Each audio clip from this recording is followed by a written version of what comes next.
Welcome to today's episode. We're diving into a very serious and recent attack at a bus stop in Jerusalem.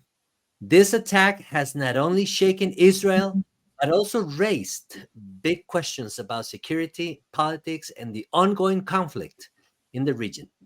To help us understand what really happened and what could come next, I'm joined here by Ben Daniel and Matt Weimer. They follow these developments closely and can give us valuable insights. Let's get into it.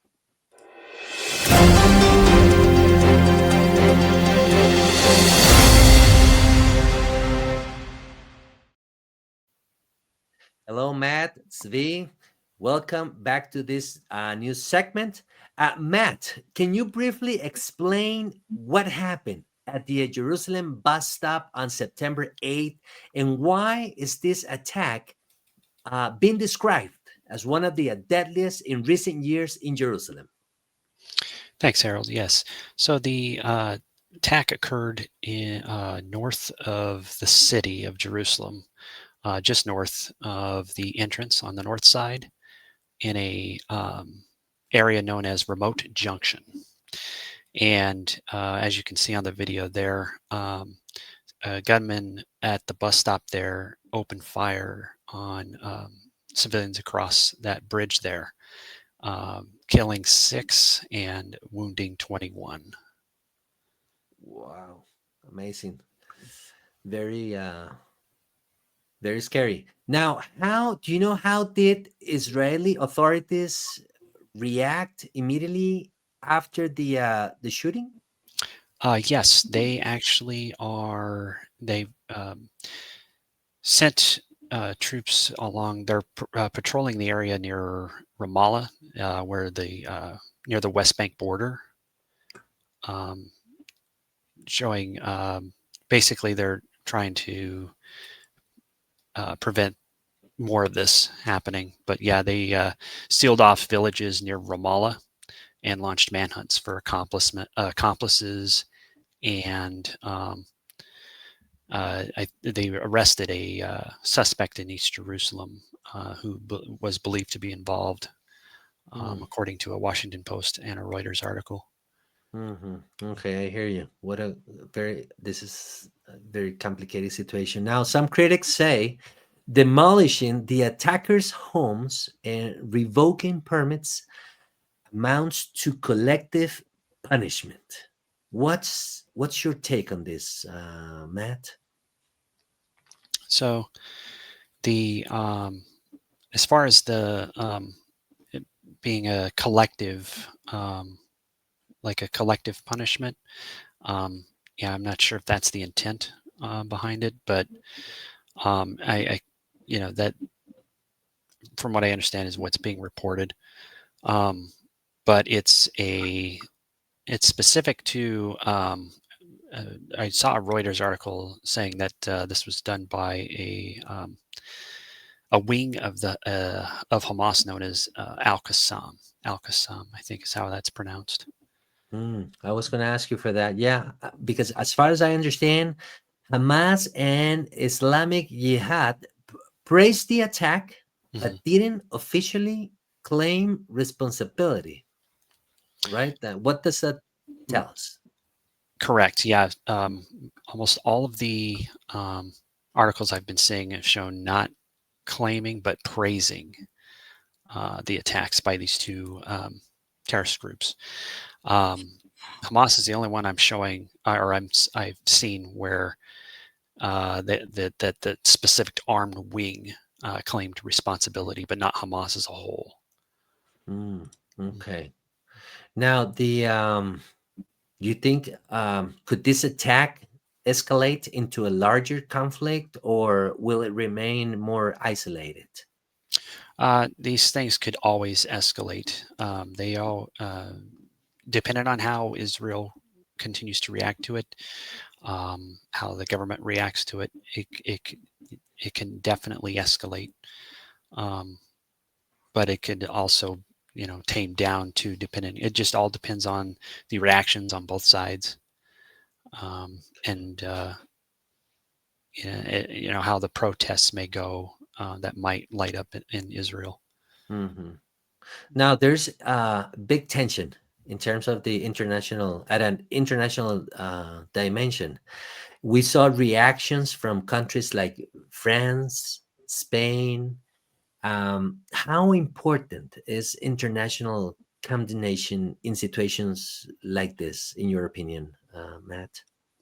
It's vitally important because it drives what it gets reported.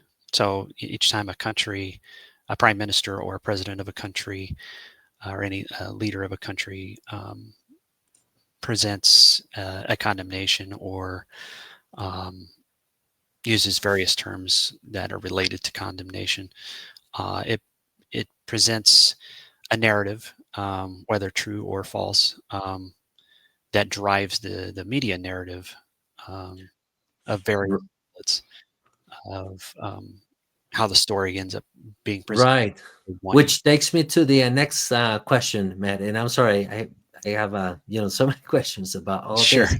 Do you think Western media coverage presents this conflict fairly, or is there bias in how events are reported? It depends on the outlet. Um, I think a lot of outlets may be biased depending on um, what whether the outlet is more liberal or conservative, more pro-Israel, more pro Palestine. Um, it really depends on a lot on that, but there'll be other outlets as well that will present it fairly. Um, you just have to do your and research and look at multiples of articles and Right. Be uh, selective in right. terms of, okay. Mhm. Okay. Now it's V. I wanted to ask you, since you lived in Israel for so many years, beyond the numbers, what does this mean for the families of the victims and the sense of security in daily Israeli life? I mean, do events like this change how people in Jerusalem live day to day, like taking buses or going to markets? What do you think? I mean, it is sad to say that Israelis are used to that, so they will continue their lives just as they have, since the inception of the state of Israel. But it definitely brings back memories of the what is known as the intifadas. Yes, that were these Arab Palestinian uprisings that were born, as a revolutionary movement in the 80s. Um, and there was the first intifada that lasted approximately from 87 to 93. And then it tapered off after the Oslo Accords. Everybody remembers they are the peace treaty facilitated by Bill Clinton with Itzhak Rabin and Yasser Arafat that ended up in the assassination of the Israeli prime minister a couple of years later. Um, and the second intifada started in 2000 until 2005. It was sparked by an event that Michael always shares because he was living in Israel, I believe. I don't know if at that time, but at least during that second intifada, I'm pretty sure. And it was sparked by the Prime Minister of Israel, Ariel Sharon, visiting the Temple Mount. Michael had his own thoughts about the last 7 years. You're always thinking about those lines when something big is happening in Israel. What's going on, and that intifada was marked by civilian attacks, by random Palestinians that were led into Israel because people think, sometimes they try to make it look good in a map, that there is a line here and here is the West Bank and here is Jerusalem. no, the lines are very blurred, right? Because you have not only 20% of Arab Israelis or Palestinian Israelis that are Israeli citizens as well, and they stand with Israel, so to speak, but obviously will have mixed feelings when things like this happen, right? And you also have a bunch of Palestinians in East Jerusalem, being able to come into Israel. A lot of people in the area have a work permits that, was something that Israel came up with as they went.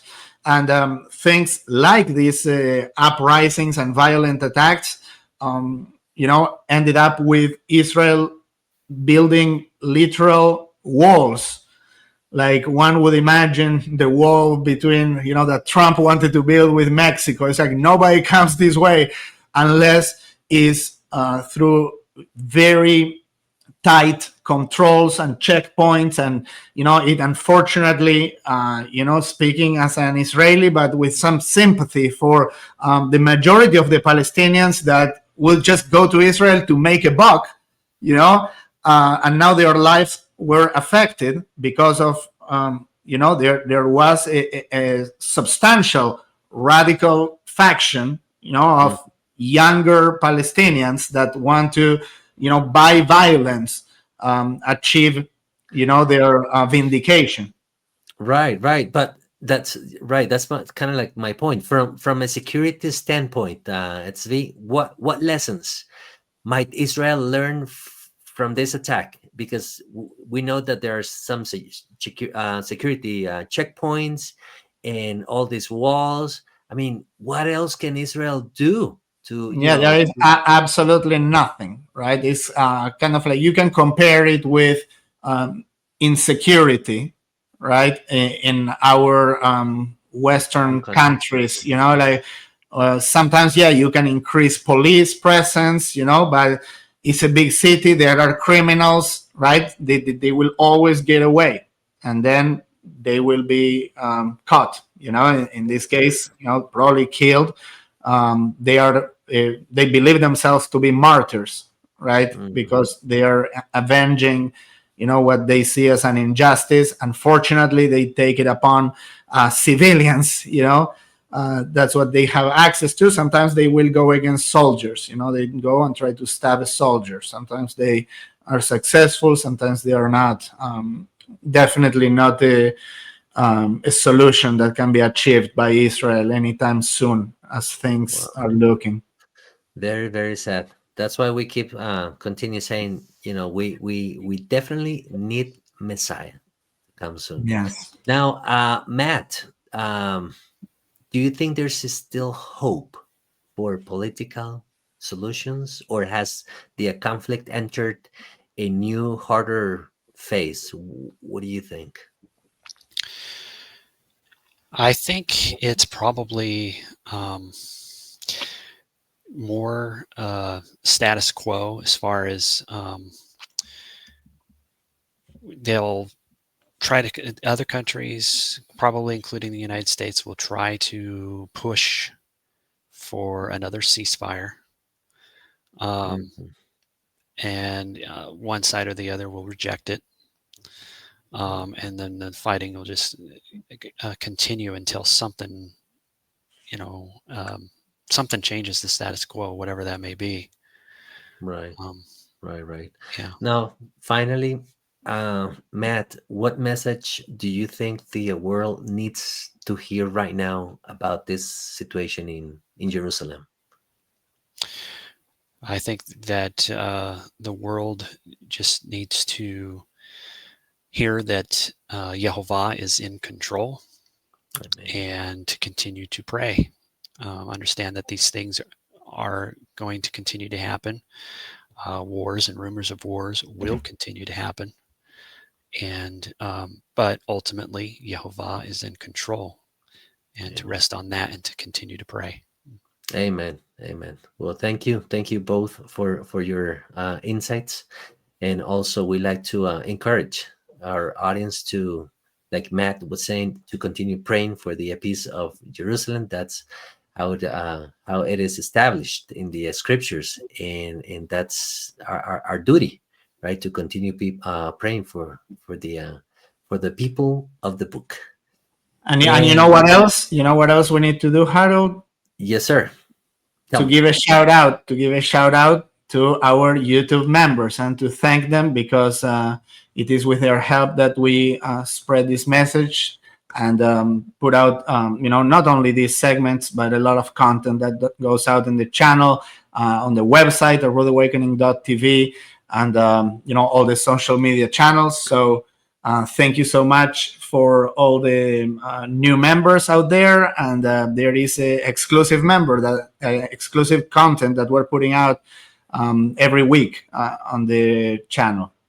That's right. So very quick, we have a Mountain High 1000, then we have a Mary Marth Lamb and Women Smith, G-Man, Emmanuel G-Man, Jimin, I'm sorry, Jimin Smith, Emmanuel Ferreras, Rosa Johns, Shirley Walker, and then Ali Won, Irene Kugala, Trucking, Picking, and something else. Louis Guerrier, and some more people down the list. Short variety, I think it was.